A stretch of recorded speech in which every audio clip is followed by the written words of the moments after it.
Lawrence Reed had no business being on the streets given his violent criminal history and multiple pending criminal cases.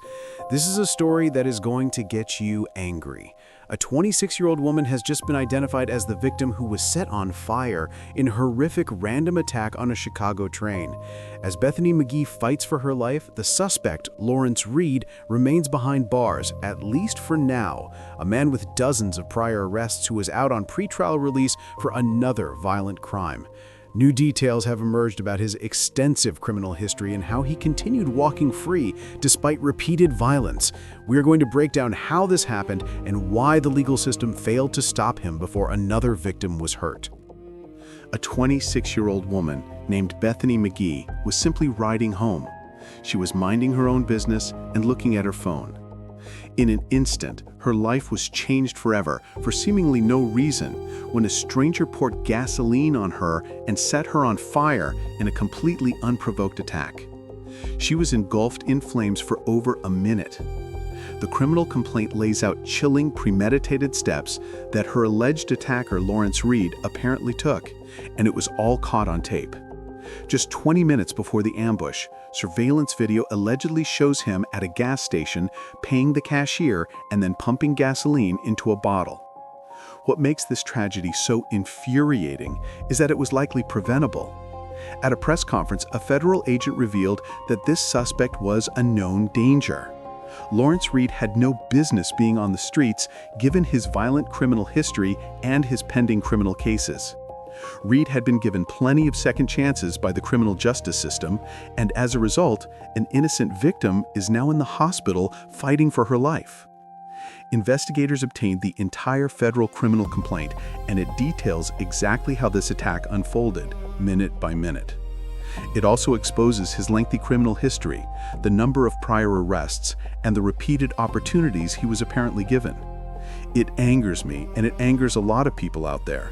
It is shocking, and it is going to stun you when you hear how this was allowed to happen. This all began with a purchase at a convenience store. According to the federal criminal complaint, at 9:03 p.m. on November 17th, surveillance cameras at a Chicago Citgo gas station captured 50-year-old Lawrence Reed. He walked into the station, appeared to pay the cashier, and then took a small bottle to the pump and filled it with gasoline. 20 minutes later, the scene shifted underground. A CTA Blue Line train was pulling toward the Clark and Lake station, and on board was 26-year-old Bethany McGee. She was seated, scrolling through her phone, her back to the rest of the car. Surveillance images from inside the train, filed in the United States District Court, show what happened next in horrifying real-time progression. This federal case includes one count of committing a terrorist attack or other violence against a mass transportation system in the Northern District of Illinois. The evidence shows the attack unfolding step by step. Unbeknownst to Bethany, Lawrence Reed was also on that train, standing at the far end of the same car. According to the complaint, bottle in hand, he allegedly walked directly toward her and without a word, poured gasoline over her head and body. When he tried to light her on fire, Bethany fought back and fled toward the front of the train car. Reed allegedly chased her and lit the bottle itself on fire as she ran to the back. He closed in again, and this time he allegedly used the flaming bottle to set her completely ablaze. He then stood and watched as she became engulfed in flames. When the train doors opened at the station, a burning Bethany stumbled onto the platform and collapsed. Only then did bystanders rush to help and finally smother the flames. First responders transported her to the hospital with severe, life-threatening burns. Reed, meanwhile, apparently stepped off the train and walked away. He was arrested on Tuesday, November 18th, and the very next day, on November 19th, Reed made his initial court appearance. According to the court order, Reed repeatedly refused an attorney and stated his intention to plead guilty. The judge explained that she would not accept a plea at this time and, based on the government's oral motion, scheduled a formal detention hearing.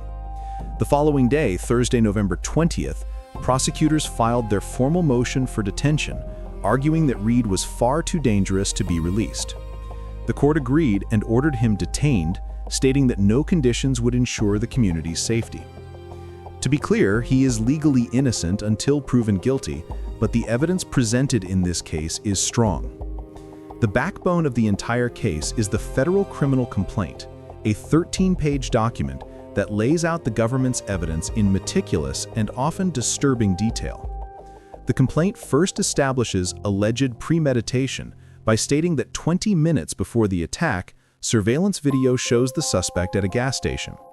It explains that Reed arrived at the Citgo wearing the same clothing he wore when he lit the victim on fire about 20 minutes later, and that he entered the convenience store, made a payment to the cashier, then moved to the pump and filled a small container with gasoline. The complaint then details the attack itself, describing the moments inside the train car with chilling clarity. It explains that Reed stood up from his seat while holding a bottle, walked across the car, and approached the victim, who was seated with her back towards him. He then removed the cap and poured a liquid from the bottle all over the victim's head and body. Reed then attempted to ignite the liquid. The most horrifying part of the complaint describes his persistence. The complaint explains what happened when the victim fought back and ran. Reed then picked up the bottle that was now on fire, approached the victim again, and lit her on fire using the flaming bottle. Reed then ran to the front of the train car and stood watching as the victim's body was engulfed in flames. After his arrest, the complaint reveals a shocking detail about his demeanor. It notes that while in transit to the detective division, Reed made repeated spontaneous and unprompted utterances, yelling, "Burn bee" and "Burn alive bee." It is not only the officers who are going to be key witnesses, but body cam footage, dash cam footage, and other recordings will document those statements. The complaint contains even more disturbing details. It also describes the immediate aftermath on the platform and reveals an infuriating detail about the response inside the train car. It states that the victim, who was almost fully engulfed in flames, attempted to extinguish herself by rolling on the floor of the train car. The train then stopped at the Clark and Lake Street Blue Line platform, and the victim, while still on fire, managed to exit the train before collapsing on the platform, where she was finally helped by individuals standing there. According to the official complaint, she did not receive help inside the train, and only after she managed to escape did anyone intervene. The complaint also provides a crucial forensic link because when Reed was arrested, he was wearing the same clothing he had worn during the attack. Investigators also noted that he had fire-related injuries to his right hand. They located another key piece of evidence on him, a CTA transit card. The complaint states that the card's transaction history shows it was used to board a Blue Line train at Kensington and Congress at approximately 9:04 p.m. That transaction time is just 1 minute after he was seen leaving the gas station. With the timeline and evidence now established, the discussion turns to the legal implications. To break down the potential legal strategy, if any exists, and to understand the seemingly powerful evidence laid out in the criminal complaint, a Chicago trial attorney weighs in. He explains that, even before examining the legal arguments, it is important to understand the context of the crime. The CTA Blue Line is generally considered the safest line in Chicago, and attacks of this magnitude are unheard of on that train or on any other CTA line. This case is shocking, disturbing, and sickening to the entire city. The complaint methodically connects every step from the gas station to the train platform to the attack. With the CTA card, the surveillance footage, the timeline, and the statements, the evidence appears overwhelmingly strong. From a defense perspective, this does not look like a case where someone could credibly argue that the defendant did not commit the crime because everything is on video. The strategy will almost certainly fall into one of two categories. The first possibility is an insanity defense, which would be extremely difficult to prove, but based on the defendant's behavior, there might be an attempt. The second and more realistic strategy would be to focus solely on reducing the amount of time the defendant spends in prison, since the likelihood of avoiding conviction is extremely low.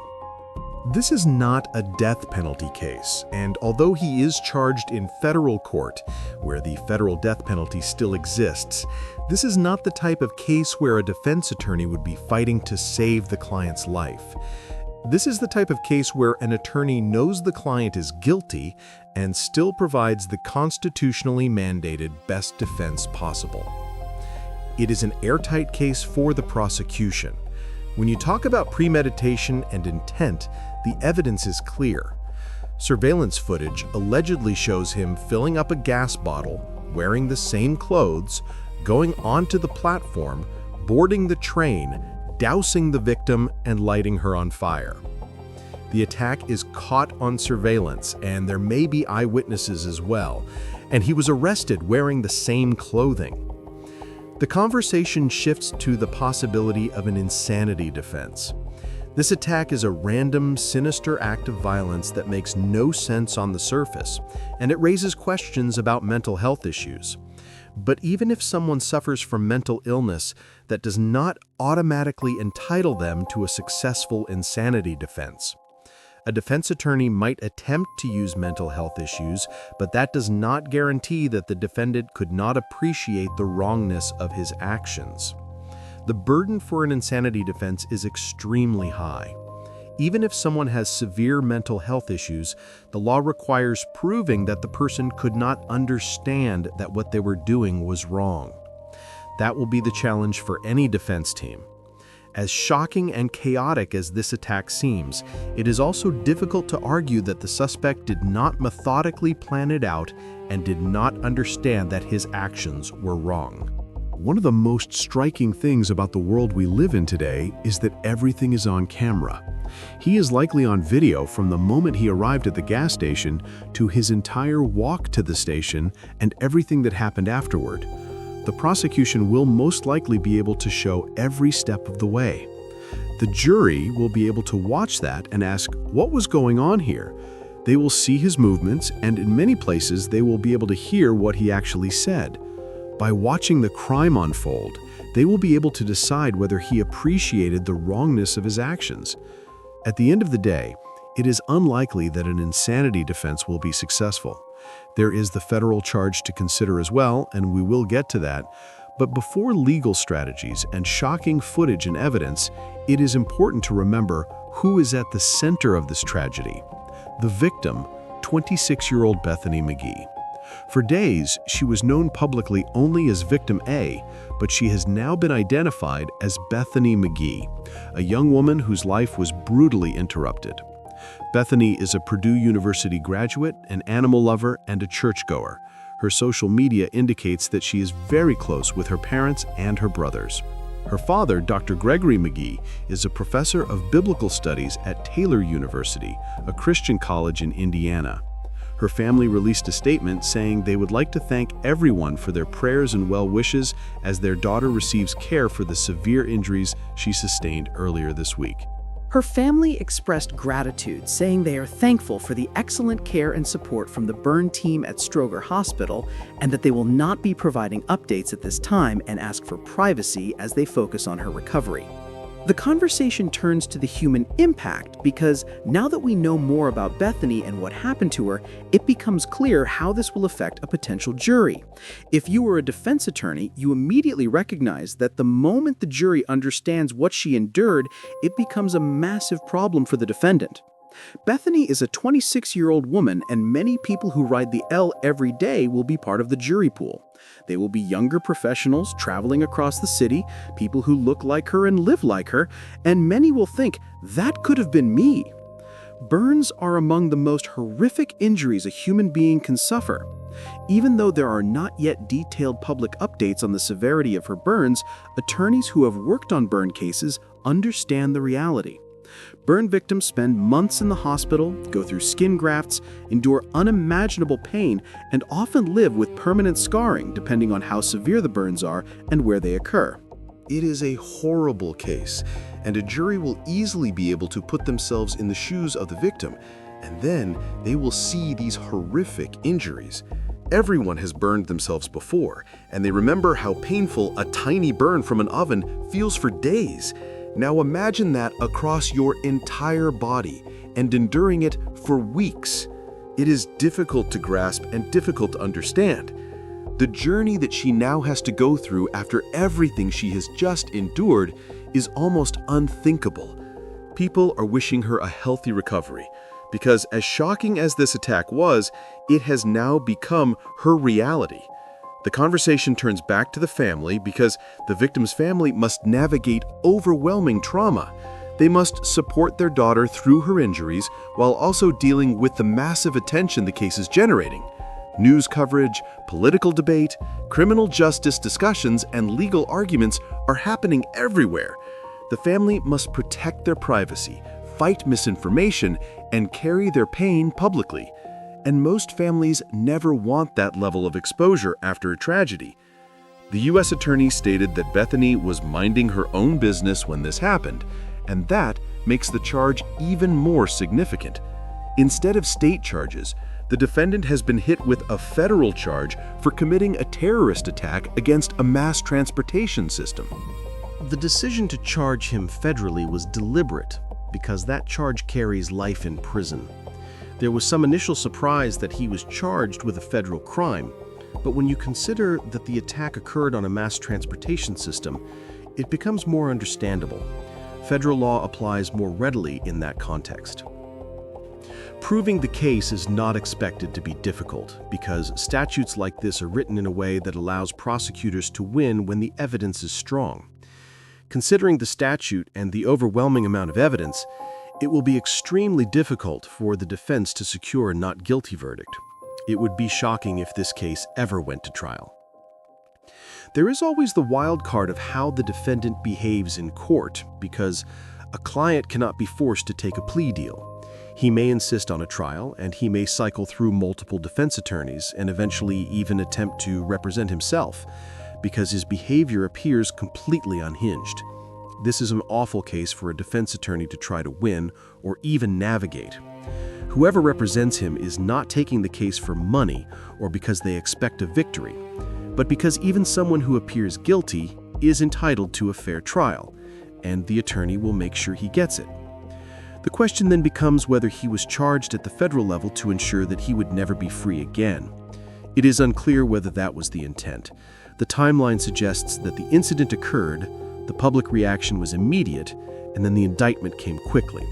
It seems more likely that the attack occurred on a mass transit system, and that circumstance made federal charges available. It is unclear whether the goal of the federal charge is specifically to ensure that he never gets out. Under Illinois state sentencing, even with aggravated battery, which is what these charges would have been in state court, the maximum penalty would still allow him to be released after serving roughly 50% of his sentence, depending on his behavior in custody. Attempted murder could also be charged at the state level, but even then, it would not guarantee a life sentence. In a case like this, the public reaction to a state-level sentence would almost certainly be that it is not enough. And since state law grants credit that results in serving half of the sentence, he would still likely be released far sooner than people would expect. At the federal level, however, he would serve 85% of whatever sentence he receives. That difference is substantial. If he receives 10 years or 20 years or 25 years, he will serve almost all of it. And this charge carries the possibility of life in prison. It could realistically result in life behind bars. The question then becomes whether someone sentenced to life in prison could ever be released. The answer depends on whether the sentence is life with the possibility of parole or life without parole. That would be up to the judge and the specific terms of sentencing. In some outcomes, a defendant sentenced to life might become eligible for parole in 20, 25, or 35 years, but no one can predict the future. He could go in and become completely rehabilitated and eventually be granted parole in 35 years, or he could become exactly what many fear and never receive parole. He is 50 years old, but here is the point. The reason the question was raised about whether the federal charge was used to ensure that he never gets out is because of his criminal history. If people look at the details of the attack and wonder how something like this could ever happen, the answer may lie in a staggering number that has demanded outrage and accountability from the criminal justice system. That number is 72. According to court records, Lawrence Reed has been arrested at least 72 times over the past 30 years.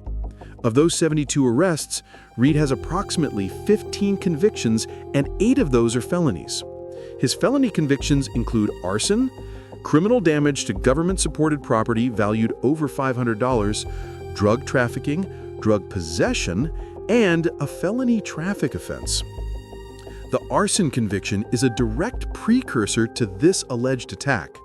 The motion details an April 2020 crime where CTA workers saw Reed walking with 2 red gas cans.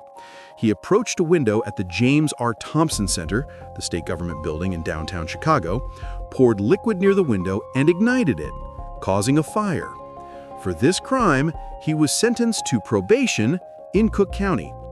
His criminal damage convictions are also telling. One involved damaging 2 CTA train windows, and the other involved damaging a computer belonging to the Cook County Department of Corrections. For those crimes, he also received probation. The most infuriating detail is that at the time of the train attack, Reed was already facing a violent felony charge.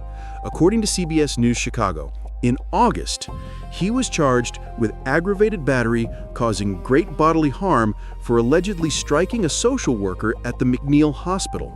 The Cook County State's Attorney's Office objected to his release, arguing that he was a danger, but a judge released him on electronic monitoring. According to the motion for detention, another judge later modified the order and loosened his monitoring restrictions. At the time of the CTA attack, Reed was supposed to be at home under curfew. The question becomes how this was possible. The answer lies in the nature of his prior charges. Many of his arrests and convictions were property damage crimes rather than crimes involving harm to people, and those offenses generally result in less prison time. 72 arrests do not matter in sentencing the way most people assume, because it comes down to 15 convictions and whether those offenses involved violence. 15 convictions is already far too many, and 8 felonies is a staggering number, but the legal focus is on the severity of each crime rather than the volume. It raises the question of whether someone can be imprisoned for life for destroying a computer or setting fire to property. And most people looking at those isolated crimes without considering what he did here would not categorize them as life sentence offenses. The attack on the social worker, however, stands out. It is surprising that he was allowed to be released on bail for that charge, because offenses against professionals such as nurses, doctors, teachers, and social workers generally carry more weight and are typically charged as aggravated battery. In that incident, the social worker was trying to help him and was injured in the course of performing her professional role. That attack on a social worker usually adds an aggravating factor which can sometimes be used to deny someone bail under the Bail Act. For whatever reason, a Cook County judge did not view it that way. When people read about this case and say he got probation even after his criminal history and he was released even after all this, the question becomes whether the law needs to change in Chicago. The answer is complicated. This attack was random enough, and his past crimes were not the kind of violent acts that would have predicted an attack like this on a person. The Bail Reform Act in Illinois did many good things, although many people fail to recognize that. Holding someone in jail simply because they cannot afford to pay to be released is problematic. People forget that bail is not a measure of danger, but a monetary hurdle to getting out of jail before trial. You do not go to jail as punishment until you are convicted of a crime. So, if 2 people are arrested for the same crime and both have bail set at $1 million, the billionaire who can afford the amount will walk free, and the average person who cannot afford it will remain in custody even though neither is convicted yet. That is not a measure of danger. That is a measure of who has money. When someone is released on bail, they still face trial and can still be sentenced to prison after conviction. Bail is unrelated to guilt. It is simply a system meant to ensure that someone returns to court. But the reality is that it disproportionately holds poor people in jail while allowing wealthy defendants to walk free. In the eyes of the law, you were innocent until proven guilty, and you should only be held before conviction under specific circumstances.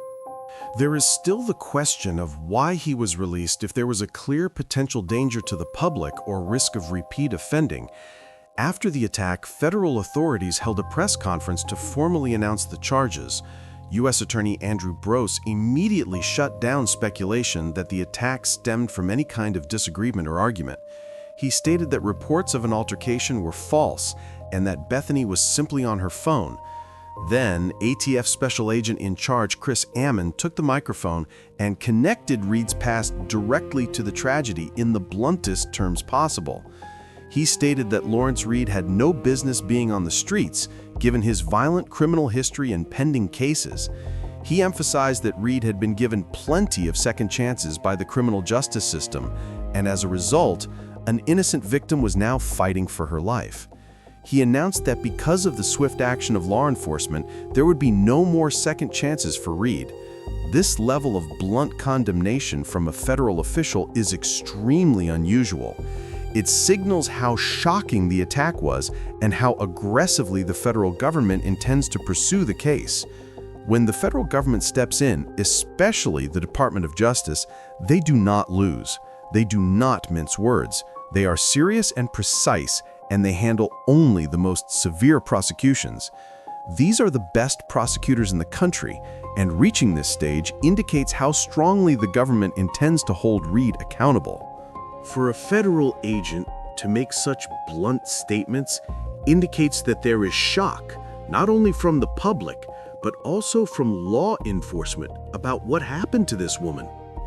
It may have a political undertone, but it also reflects the horror of the case, and he is not wrong. In the August case, the judge released him despite the prosecution's objections and reportedly stated, "I can't keep everybody in jail."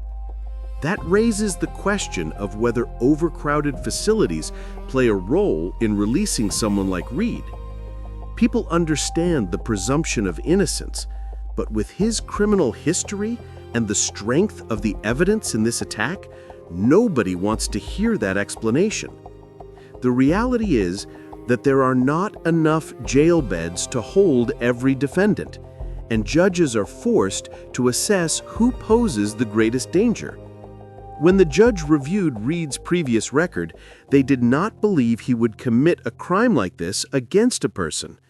In hindsight, that decision looks terrible. It looks catastrophic, and it is very likely that the judge will not be retained in the next election.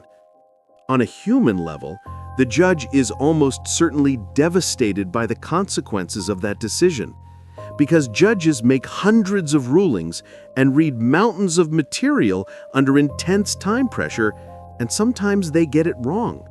And this time, it was tragically wrong. There are no easy answers. The situation is frustrating, heartbreaking, and almost unbearable to comprehend.